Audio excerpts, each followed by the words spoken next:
그날에 내가 곡을 위하여 이스라엘 땅 곧 바다 동쪽 사람이 통행하는 골짜기를 매장지로 주리니 통행하던 길이 막힐 것이라. 사람이 거기에서 곡과 그 모든 무리를 매장하고 그 이름을 하몬곡의 골짜기라 일컬으리라. 이스라엘 족속이 7달 동안에 그들을 매장하여 그 땅을 정결하게 할 것이라. 그 땅 모든 백성이 그들을 매장하고 그로 말미암아 이름을 얻으리니 이는 나의 영광이 나타나는 날이라. 주 여호와의 말씀이니라. 그들이 사람을 택하여 그 땅에 늘 순행하며 매장할 사람과 더불어 지면에 남아 있는 시체를 매장하여 그 땅을 정결하게 할 것이라. 7달 후에 그들이 살펴보되 지나가는 사람들이 그 땅으로 지나가다가 사람의 뼈를 보면 그 곁에 편말을 세워 매장하는 사람에게 가서 하몬고 골짜기에 매장하게 할 것이요 성읍의 이름도 하모나라 하리라. 그들이 이같이 그 땅을 정결하게 하리라.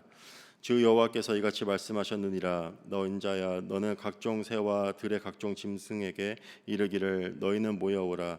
내가 너희를 위한 잔치 곧 이스라엘 산 위에 예비한 큰 잔치로 너희는 사방에서 모여 살을 먹으며 피를 마실지어다. 너희가 용사의 살을 먹으며 세상 왕들의 피를 마시기를 바산에 살찐 짐승 곧 순양이나 어린 양이나 염소나 숫송아지를 먹듯 할지라. 내가 너희를 위하여 예비한 잔치의 기름을 너희가 배불리 먹으며 그 피를 취하도록 마시되. 함께 읽겠습니다. 내 상에서 말과 기병과 용사와 모든 군사를 배부르게 먹을지니라 하라. 주 여호와의 말씀이니라. 아멘. 에스겔서 38장에서 39장 말씀은 하나님의 백성을 대적하는 왕 그 곡에 대한 내용을 담고 있습니다. 38장 내용을 보면은 먼저 하나님이 곡을 불러내서 곡으로 하여금 전쟁을 할 수 있는 무기를 갖추게 하시고 또 그를 도울 수 있는 사람들을 직접 그에게 허락하시는 그 모습을 우리는 볼 수가 있습니다. 또한 그들로 하여금 칼에서 벗어나서 또 다른 이방 여러 나라에서 모여와서 이스라엘 산 위에서 평안히 거주하고 있는 그 하나님의 백성에게 직접 올라가게 하시는 그 모습을 우리는 발견하게 됩니다. 이어지는 구절의 내용들을 보면은 하나님이 가만히 있는 그 왕을 꿰어서 자극하셔서 이스라엘을 공격하게 만드는 것이 아님을 우리는 알 수가 있습니다. 38장 10절 말씀에 이렇게 말하고 있죠. 그날에 내 마음에 여러 가지 생각이 나서 악한 꾀를 내어. 또 11절에 이렇게 말하고 있습니다. 평안히 거주하는 백성에게 나아가서 물건을 겁탈하며 노력하리라 하고. 이 내용들을 봤을 때 이스라엘을 대적하는 그 악한 왕 그 곡의 마음에는 하나님의 백성을 쳐서 그들이 소유하고 있는 것을 약탈하고 빼앗고자 하는 그 악한 마음이 벌써 자리하고 있었음을 우리는 보게 됩니다. 하나님의 백성을 공격하기로 결정한 그 마음은 그의 결정은 오늘 이 구절들에서 봤을 때 그 마음에서 생겨나는 그 마음에서 우러나는 악한 생각들과 또 꾀로 인한 것이고 또 그의 욕심 때문임을 우리는 보게 됩니다.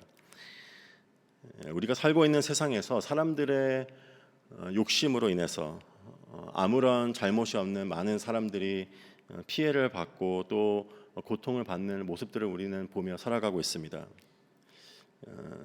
이제 예를 들자면 기업들이 좋은 일을 하는 기업들도 많지만 결국에는 그들의 목적은 이익을 창출해내는 것이죠.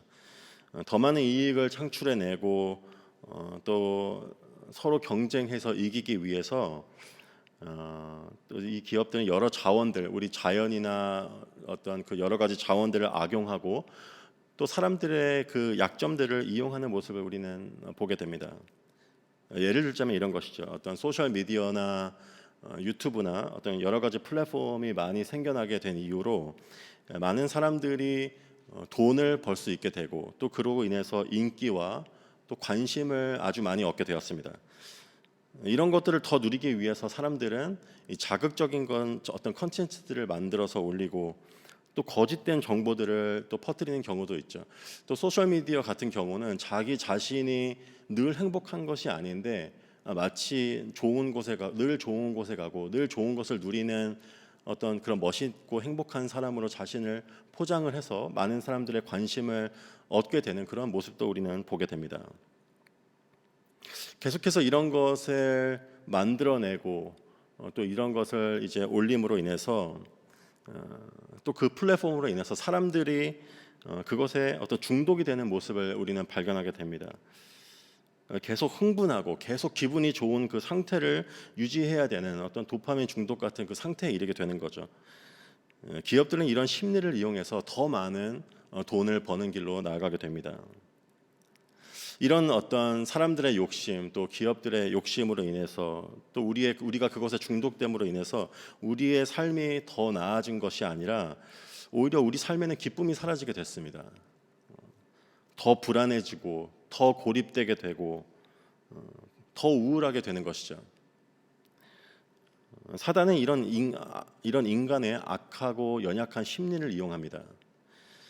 세상의 것들을 이용해서 믿는 우리가 가지고 있는 벌써 누리고 있는 것을 빼앗아 가는 노력을 계속해서 하게 됩니다. 오늘 본문 말씀에서 그 왕 곡이 일어나서 하나님의 백성들, 칼을 피해서 편히 쉬고 있는 백성들에게 나아가 그들의 가지고 있는 재물을, 그들의 어떤 것들을 노력하고 또 빼앗아 가려는 노력을 한다는 것을 우리는 보게 되죠. 사단이 어떤 사람들을 이용해서, 사람들의 심리를 이용해서 또 기업들의 이런 욕심을 통해서 믿는 사람들에게 계속 빼앗아 가려고 하는 것이죠. 그거는 우리가 하나님 안에서 누릴 수 있는 기쁨과 평강입니다. 그것을 계속해서 빼앗아 가려는 노력을 하고 있는 것이죠. 인생의 풍랑이 일게 됐을 때, 평안한 삶이 흔들리게 될 때, 우리의 삶이 무료하게 느껴질 때 사단은 그것을 우리로 하여금 잘못된 것이라고 생각되게 만듭니다. 그것이 정상이 아니라고 생각하게 만드는 것이죠.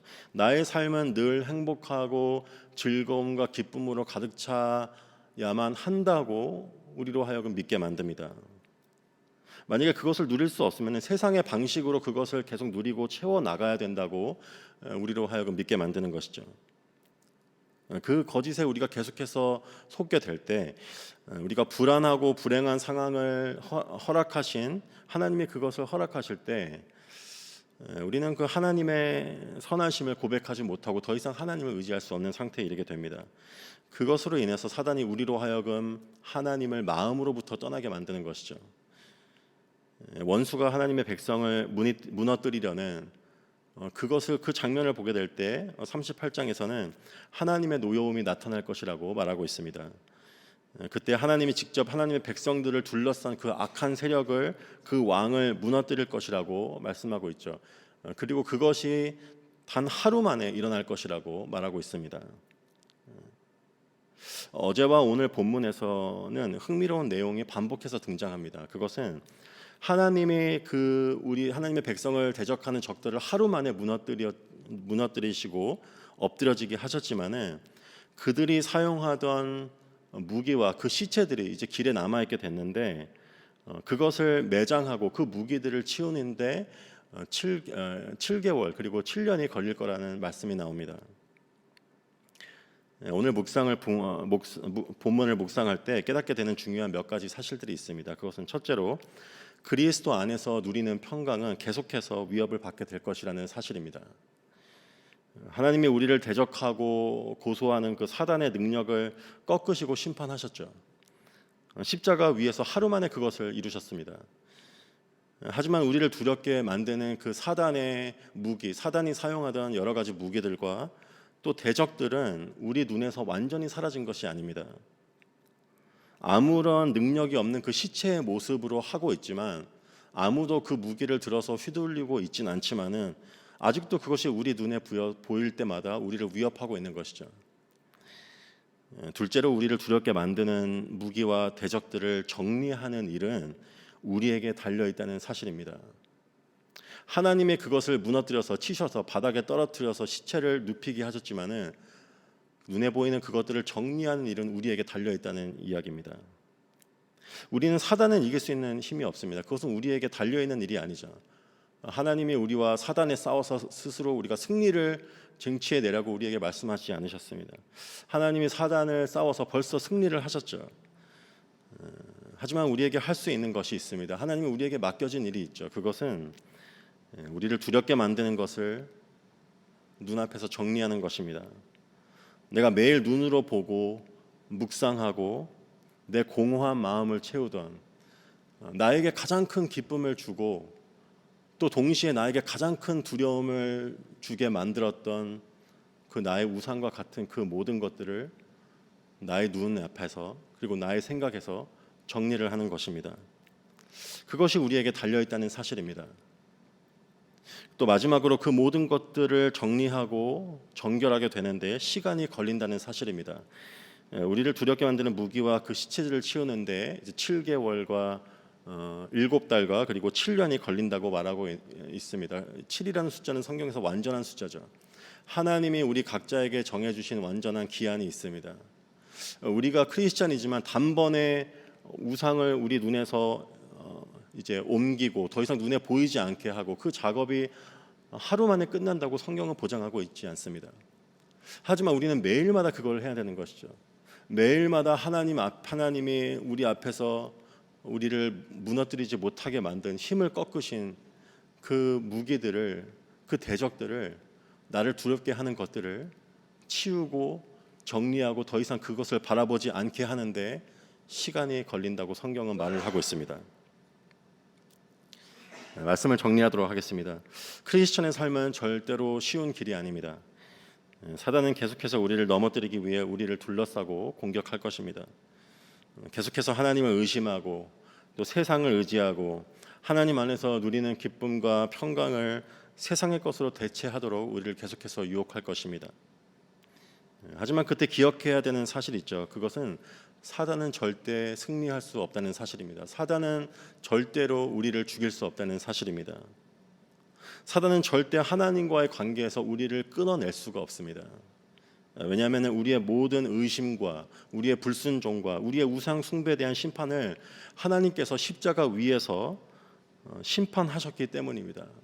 아들 되신 그리스도께 그 모든 심판을 부으셨기 때문에 더 이상 하나님은 우리의 그 많은 죄에도 불구하고 더 이상 너와 나와는 아무 관계란 없다라고 말씀하지 않으십니다.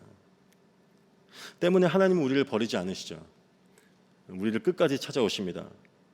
우리를 찾아오셔서 말씀으로 인도하십니다. 말씀으로 우리를 정결하게 하시고 말씀으로 우리가 무엇을 해야 되는지를 깨닫게 해주십니다.